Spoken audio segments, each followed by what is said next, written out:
For listener, the Asia-Africa Conference, which was first held on April 18, 1955 in Bandung, West Java, is now entering the 70th year in 2025. This historic momentum is an important milestone for Asian and African countries fighting for independence and ending colonialism. From this conference was born the Bandung 10 Principles, 10 basic principles that serve as guidelines for cooperation and solidarity among developing countries. And on this hustle and bustle of political turmoil, Indonesia did not forget to remind the member of the States of ASEAN-African Conference that united 29 countries in 1955 and together built the countries into a better place to live in. But how is the implementation of the treaty, and does the member states countries still remember about it? Let us find out today in VOI Talk with me, Ray, and join us through Baca Witjaksono Adji as the Directorate of Asia Pacific and African intra-regional and inter-regional cooperation. How are you today, Pak? I'm very good. It's nice to be here. Thank you for having me in your program. Yes, we are glad as well. And so, without any further ado, I would like to ask some questions. The first one, Sure. Is Indonesia planning to host the Asia-Africa Summit this year to commemorate the 70th anniversary? And if so, what is the significance of this event in today's global context? Well, Ray, indeed, Indonesia is planning to commemorate the 70th anniversary of the 1955 Asian-African Conference this year. But the format might not be a full-blown summit as we've witnessed in previous years, like in 2005 or 2015.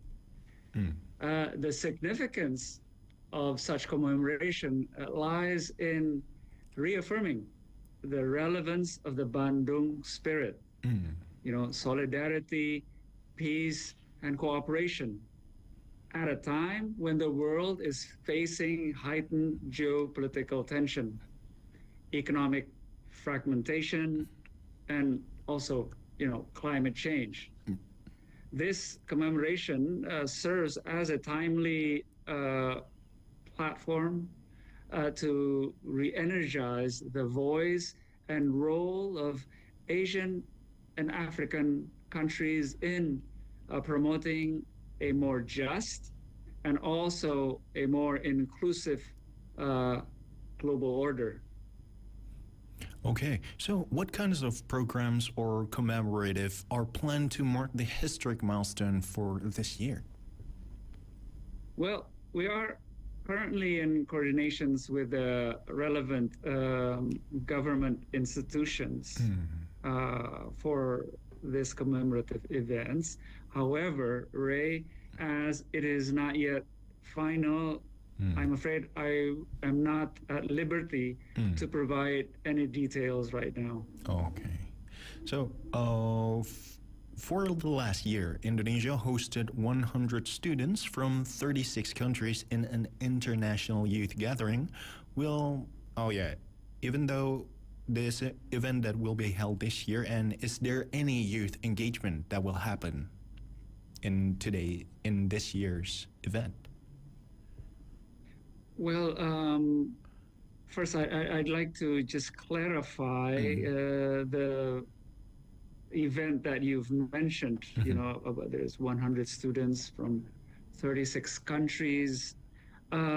If you are talking about the international students gathering, which was held last year, I should clarify that that event was actually hosted by a private university in Bandung, but in cooperations with an arm of the Foreign Ministry, which is the Asian African Conference Museum in Bandung. We note also that such similar events were held in previous years as well. We've noted, I think it's one in 2018 and 2019. Ray, I should say that the role of that museum, the Museum of Asia-Africa Conference, in preserving and promoting the values of that conference are conducted through various programs and events in collaborations with various partners and various parties, including through events such as the International Student Gathering of last year. Okay, so about the international students, talking about the international world or the global world, how is Indonesia maintaining or strengthening business cooperation with Asia Pacific countries amidst ongoing global economic challenges right now? Well, if you're talking about Asia and Pacific, okay, Asia and the Pacific, well, Indonesia continues to deepen its economic partnership with Asia Pacific countries through a mix of bilateral ties, regional frameworks, and also through multilateral forums. So in the face of global uncertainties, Indonesia wishes to focus on building a resilient and inclusive and a sustainable economic architecture. Okay. For instance, with Japan, Indonesia is advancing collaboration in infrastructure and also in energy transition, including, you must have heard the development of the Patimbang port, and also in cooperation in hydrogen and low carbon technologies. With China, cooperation remains strong, especially in digital economy, the green industry, and also strategic infrastructure such as the Jakarta-Bandung high-speed railway, the WUSH. Mm-hmm. South Korea is a key partner in the development of EVs, electric vehicles. I mean, the EV ecosystem, major investments from South Korea, such as Hyundai and LG Energy Solution, for instance, is heavily invested in the battery manufacturing. In the Pacific, Indonesia is expanding cooperation through what is called the Indonesia Pacific Forum for Development, focusing on climate resilience, digital access, MSMEs development, and so forth. Plus, at the regional level, Indonesia actively leverages its role in major trade platforms. Yeah, we commit to maximum RCEP and also ASEAN economic integration, while also pursuing the accession to the CPTPP, the Comprehensive and Progressive Agreement for Trans-Pacific Partnership. All of this is to widen our trade access. So I should say that through all these engagements, Indonesia aims to create complementarities. So we do not only put everything in one basket. We need to disperse our engagements through various regions. So it will be... we would like to link our industrial strength, our demographic advantage. We have a lot of young people, and also our natural resources, our abundant natural resources with technology, capital, and market access offered by our partners in the Asia and Pacific. Okay, so that is really interesting. And does it count as the Bandung principles being applied to address the modern challenges? Because Bandung is well known for its strong fighting spirits, and such as facing this climate change and digital transformation, and also the global inequality. Well, the Bandung spirit advocates for an inclusive approach to addressing global challenges. Okay. One that values the perspective of both the global north, the developed countries, and the global south, the developing countries. It also guides our collective response by emphasizing cooperation over competition and mutual respect over unilateralism. Challenges such as conflicts, climate change, digital inequality must be addressed collectively through multilateralism, not unilateral actions, right? True. The voices of diverse stakeholders, like, for instance, journalists such as yourself, academics, the youth, civil society must also be part of the conversation. On climate change, we are promoting climate justice. On digital transformation, we support bridging the digital divide through knowledge sharing. And on inequality, we focus on inclusive growth strategies that will leave no one and no country behind. In the digital era, Ray, we are witnessing a growing divide between those with access to digital technologies and those without. This divide, the so-called digital divide, risks reinforcing existing inequalities between nations and within societies. So Bandung spirit, the spirit, advocates for a just and an inclusive digital transformation where technological progress is not concentrated in the hands of just a few, but should be shared equitably across the globe, including in the global south. Okay. So I think I've addressed those questions that you've raised. Okay. So, Mr. Adji, I would like to ask, since in this digital era, using promotion with so many varieties and wide expresses can be expressed through social media, how is the Indonesia continuing to uphold the values of justice and promoting unity and shared interest while working with the Asian and African nation? Well, Indonesia remains committed to inclusive multilateralism.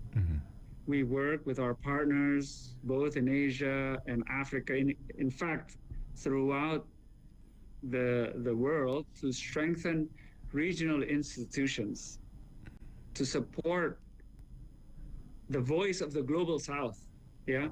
We are part of that big voice of the global south in global discussions, and to promote development cooperation based on mutual benefit and respect. Indonesia also champions initiatives in peace building, in food security, and also digital inclusivity. Okay, so in what ways does in what role can the youth and the civil society play in keeping the Asia-Africa partnership relevant and active in the future?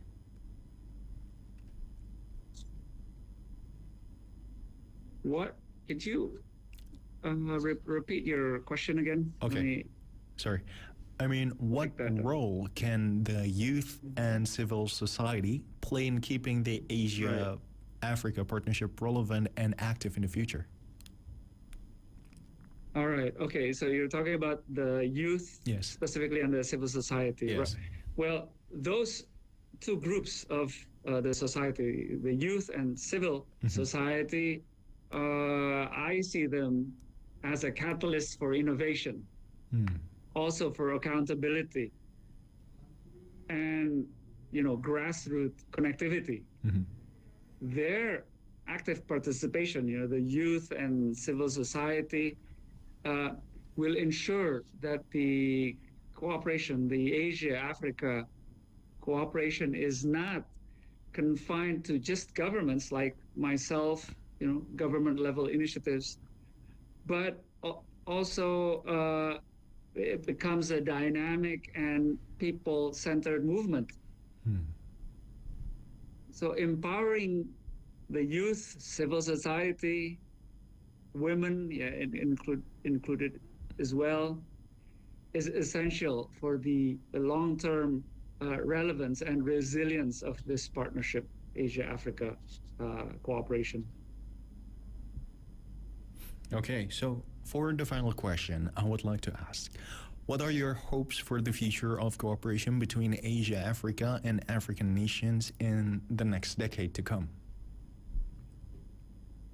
Well, I envision a future where Asia, Pacific, and Africa nations stand as equal partners in shaping a sustainable, a fair, and a peaceful world. This includes, I think it should include deeper economic integration, joint innovative efforts, also cultural exchanges, and a stronger collective voice in global governance. As you know, global governance, as we know it today, is more the legacy of the powerful nations, but we seek a stronger collective voice in that global governance, which includes those from the global south. So I just would like to stress as a final statement that the Bandung legacy is not just a memory. It is a mission we continue to carry forward. Okay. Thank you, Ray. That was so amazing. And thank you so much, Mr. Witjaksono Adji, the Directorate of Asia Pacific and African Inter-regional and Inter-regional Cooperation.